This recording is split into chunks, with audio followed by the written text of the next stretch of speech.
On episode 14 of Insider Investing, we are talking about the significant crash that crypto has seen.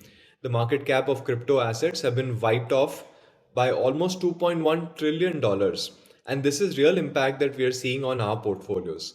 In this podcast, Vaibhav and I explore the reasons why this has happened and how should investors be thinking about crypto as a part of their portfolio.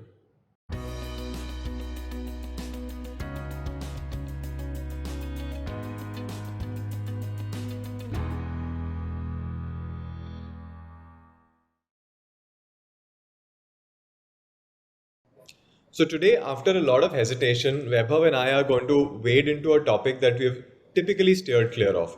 And we are going to be talking about what's happening in the space of crypto and why these changes are long term and impactful for us. Why are we discussing it? Look at the fall in the prices that we've seen across the cryptocurrency spectrum. Bitcoin is down 72% since its highs in November. Ethereum is down about 75%. We've all seen closely the wipe off of Terra. And the very fact that stablecoin is not tethered to USD is in itself a new surprise to most of the market. So let's get into that. And Vaibhav also has strong opinions about this. So we're going to be having an interesting conversation around it. Vaibhav, what's your initial take? So interesting, Sandeep. And while preparing for this, I was going through some data points, and the first thing which came to my mind is the genesis of this technology itself. This technology came into picture in 2008, right, post the GFC, and as central banks kept increasing liquidity in the system, the prices of cryptocurrencies kept going up, which possibly explains part of this correction because central banks are in the mode of reversal of that liquidity, which is what we call quantitative tightening now. So to put some data points, Fed's balance sheet, central banks, U.S. central banks balance sheet has grown from $2 trillion to $9 trillion over last 11 or 12 years. 70% of that has happened after the COVID crisis.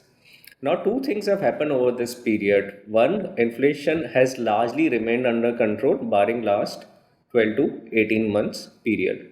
And second, economic activity has not picked up pace in line with the kind of liquidity infusion which has taken place.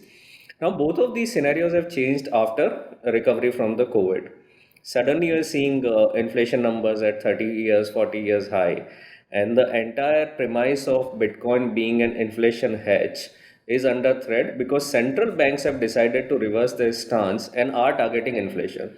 Therefore, all the inflation hedge assets are also suffering in the process.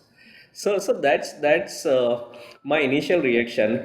Obviously, I think there are two parts to it. First is the utility of the technology, and second, the value of the underlying currency. So we need to see both of these separately to get a better understanding of why some of these prices have corrected the way they have corrected. Yeah, and this issue of quantitative tightening is very interesting.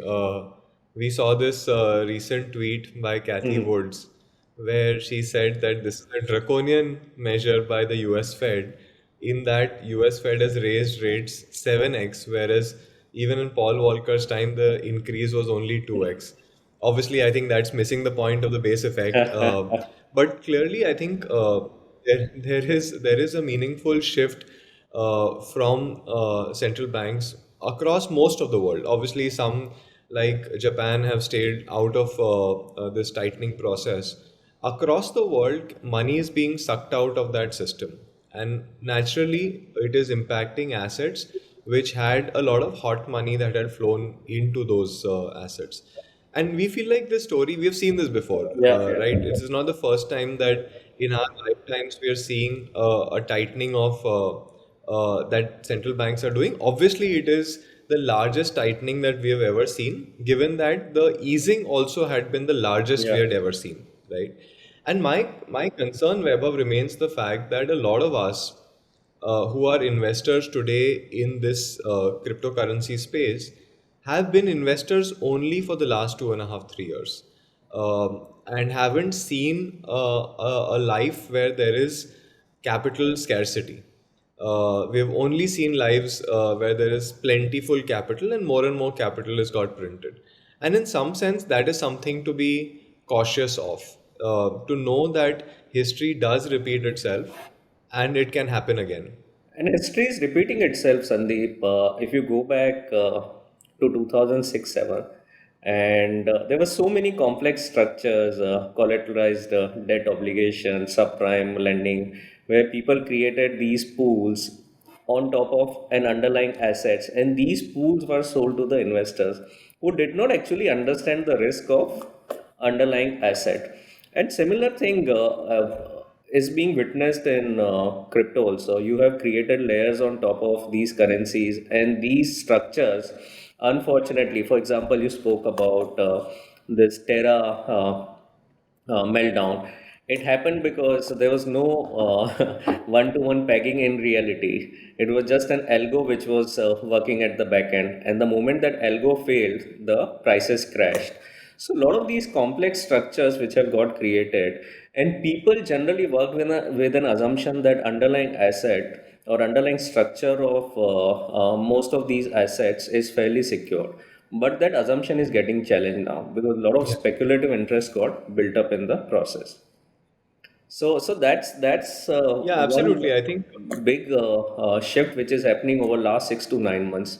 So the strong belief which everyone had in the system, some of that had got shaken up. Yeah, I agree, Vaibhav. And some of these are fairly structural issues also. So if you look at what happened with Terra, Yeah, there was a period during which they were switching yeah, protocols from moving from one protocol to another. And in that, people argue that this period was about 10 yeah, minutes long.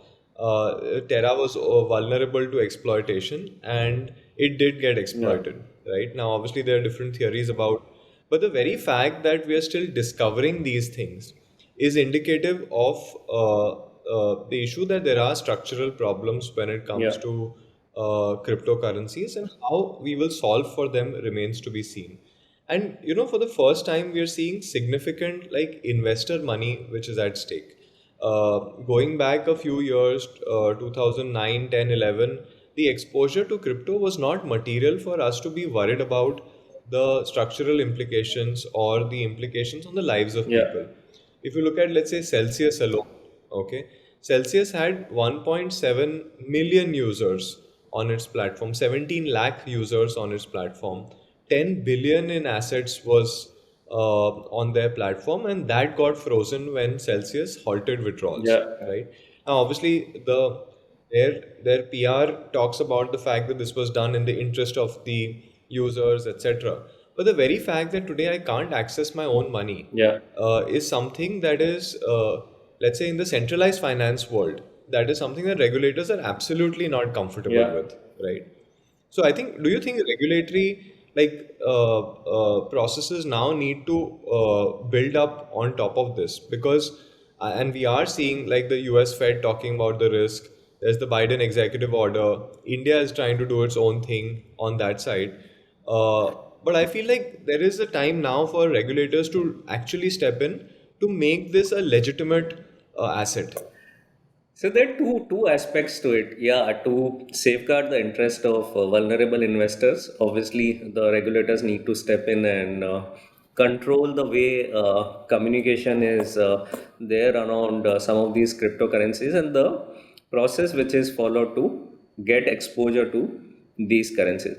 But there is an other argument also. The whole premise of this technology of decentralized finance is that there is no regulator. It's a trustless system where people trust the system more than institution. So if that were to get compromised because of regulatory intervention, then the whole premise of cryptocurrency is broken. Absolutely. I think that's an interesting conundrum to solve for because uh, we have a situation, and I fully agree. I appreciate the fact that this needs to be self-regulated in many Yeah, yeah, ways, right? Now, the one way is that we let it self-regulate, which also means that along the way there will be bad yeah, actors who will exploit it, and the system will eventually take care of these bad actors and make sure that those don't emerge. But this means that in the short term, we have to live with some of these scams, etc., that we are hearing about, right? So I think it's a question of like, do we have as investors the patience to ride through the next few years while the self-regulation kicks in on this side? And also, we have to understand the utility of the asset class. And the original thesis behind the launch of cryptocurrency was to introduce a global payment system which had no intermediaries. Okay, you didn't have to trust any system, you didn't have to trust any institution, you were trusting the system. So that's where the entire genesis Correct. started. Along with that, there were Yeah. potential savings also. Initially, I read a very interesting story about this Afghan girl who did not have any access to the banking, and she did some work for this American entity called Film NX, and they wanted to make a payment to her, but she did not have any account. So they made the payment in form of cryptocurrencies, and obviously the bigger challenge for her was to realize that, and then they issued. Amazon vouchers against those cryptocurrencies. And she used those Amazon vouchers to buy herself a laptop. So imagine the kind of impact this technology can have on people who are still not banked or who don't have any access to the banking or credit. 200 billion people still don't have any access to banking in the world. Can you imagine in 21st century, almost 30% of the world population has no access to banking. So this technology can solve for it. Incredible. Along with that, the kind of rent seeking, and pardon me using this term, the rent seeking which is done by banks and financial institutions for transacting in money is unbelievable. So if you look at the GDP of the world at 100 trillion, my sense is that at least 0.5 to 1% of that goes towards leakage. So this technology can solve for all of it. It can lead to tremendous amount of savings. But the big issue is how do you value that utility? So a lot of speculative interest has got built up, which has taken away focus from the utility of the technology into more valuing the asset. So that is something that we need to solve for. If people continue to focus on the utility, it's possibly a great technology which will do a lot of good to the people, a lot of good to the society and economies at large. Tremendous amount of potential savings can be made along with bringing access to a lot of people. But some people are using it as a tool of speculation, and that's where the uh, picture gets lost. Bigger picture gets lost. Yeah, I think the key thing is to get the right balance because speculation is always good in to increase the depth of Yeah, markets, yeah. right? If you look at equities for a moment, the fact that there are speculators and some people who have short-term horizons versus some who have long-term horizons creates that sense of balance, liquidity, etc. And that enables the market to survive and thrive. How does this happen in a way that ordinary folks don't get carried away? And by the way, it's not that it's not happened in equities also It has before, right? happened in all the It's asset happened. We have classes: seen it real where estate, gold, equity, fixed income. yeah, and I think it's potentially therefore a part of maturing of that Yeah. asset class because some of these corrections or sort of breakages need to happen to be able to for that asset class to mature. And like I feel like we saw that exponential growth in cryptocurrency, it will fall, it will plateau, and potentially create a new base for itself in the future. The point about utility is absolutely right. I mean, way back in 2017, you saw this American Express partnership with Ripple or Yeah. XRP, where fund transfers would happen instantaneously. And this, I still feel that in India we are blessed with UPI and costless transfers. But if you look at the US, even today the wiring charges are very meaningful, right? So there is a lot that this technology has yet to solve for. There's obviously this question of this trust deficit which is now getting built because of some of the scams that have happened, and also some global financial influencers and I'll hesitatingly refer to Elon Musk in Yeah, that category, have used some of these, like the tweet where Dogecoin yeah, to the moon, and the price went up. God knows how many multiples in the next couple of days. Now, those are some things that still are borderline yeah, yeah, worrisome, right? And therefore, obviously, there's this. I was interested to realize that a $258 billion yeah. class action lawsuit pending in the US courts against what they call Dodge Father, which is Elon Musk, right?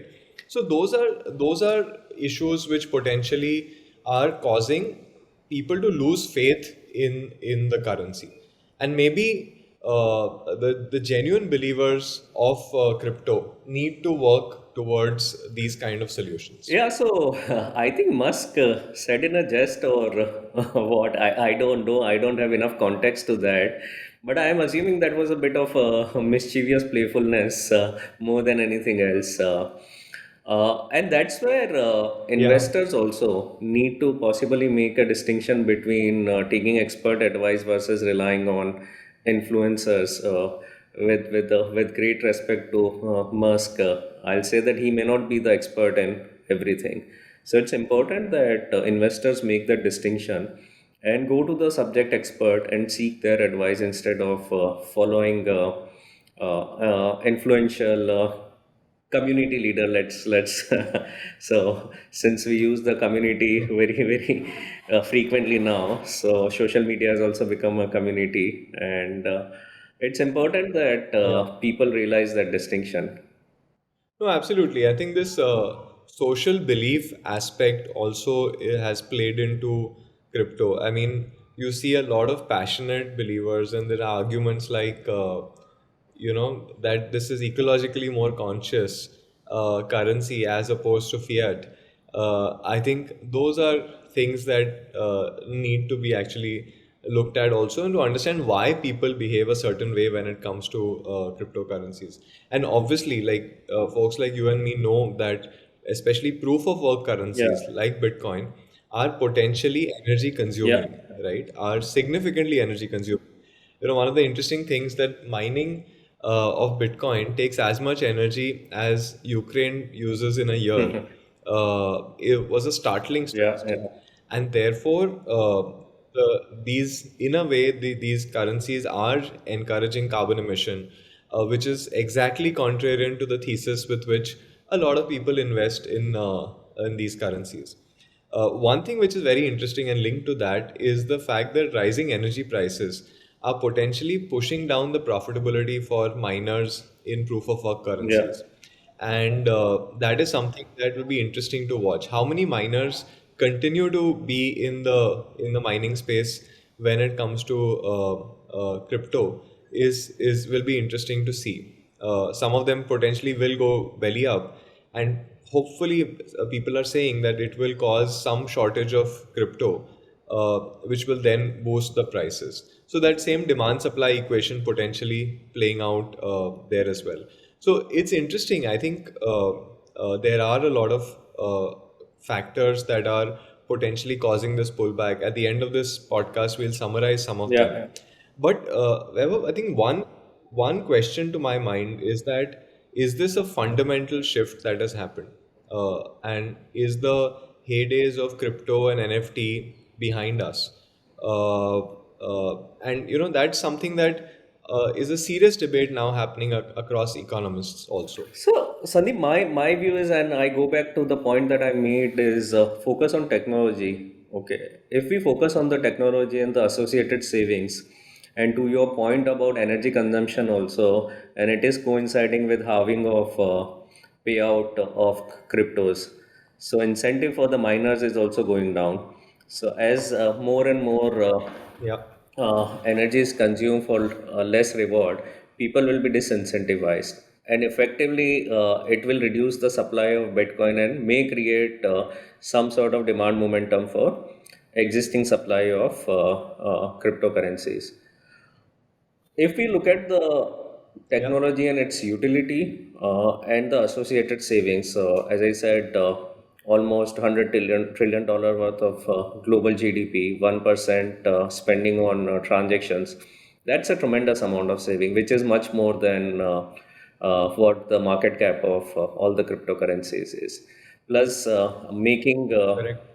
people who are not able to bank, bringing them into the mainstream, which will be another great utility of crypto technology. Smart contracts, making sure that uh, people have enough control over data security, right? So today, if I transfer money to you, my name gets exposed to you. If we can have a mechanism through which my name is not exposed, or I don't know whom I'm making the payment to, all of this will lead to significant amount of data security. So these are great utility cases. If we focus on that and basis that we assign a value to the technology, that will be more fundamental than just focusing on the price movement. No, absolutely. And, I think there has always been debate. We've discussed this in our previous podcast also about this fundamental driven investing Yeah, versus narrative driven investing. And, it's interesting that all of this is coming to bear in a short span of time. Typically, it takes a really long time for these cycles to yeah, play out. Even in the last year that we've been doing this podcast, we've seen those cycles play out in front of our eyes. The very fact that it is narrative driven investing is short lived, that you always have to go back and look at the fundamental reasons of the value that any asset yeah, is adding and the demand yeah. supply equation around it. I think that is very, very critical, and that is implications for our portfolios also. Absolutely. The other thing which happened, and which I was speaking with a friend, and he told me that he invested 80 lakh rupees in some of the cryptocurrencies, and value is down to 15 lakhs. So I was shocked. And I asked him, how did he manage to lose so much money? He said he was levered 1:1. So that is also a big learning for all of us and for investors. Uh, Building leverage in asset classes where price movement is not predictable is a very dangerous game to play. So that is something that investors should have. Leverage in general, I guess, like when it comes to portfolio investing, is potentially not for everybody. So what I'm taking away, Vaibhav, is the fact that obviously the big reasons for the fall are around quantitative tightening that is happening, and it's linked to the inflation. So at the end of the day, the real fundamentals of macroeconomics are what are guiding the fall. Regulatory interventions are potentially further Yeah, adding up to the pressure. India's own tax rules is an unintended consequence of that, was reduction in crypto participation over the last few months. We are seeing some structural issues as evidenced by Terra. We are seeing that energy costs rising are further reducing the attractiveness of some of these assets. And lastly, the huge trust deficit which has potentially got created among people who are fence sitters when it comes to crypto. So obviously, some very interesting plays right in front of us, and I think from our perspective, we are very clear that the core portfolio needs to be fundamentally driven assets. That's the stance that we have always had for many years now, and even in the last year and a half of creating portfolios at Deserve. So that's something that we continue to maintain from our side, and expertise of folks like Webhub is something that we continue to bring to our oh, portfolios. absolutely. And It's been a great interaction, Webhub. We covered a very so just a closing remark. Durability of return is more important than the return itself.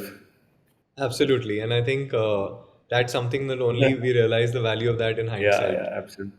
When we are going through the process, we prefer very exciting returns. Lots for us to learn.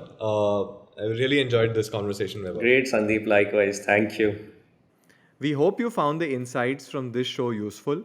You can subscribe to the show on your favorite podcasting platform. Also, follow the YouTube channel of Deserve for more insights on personal finance and investing.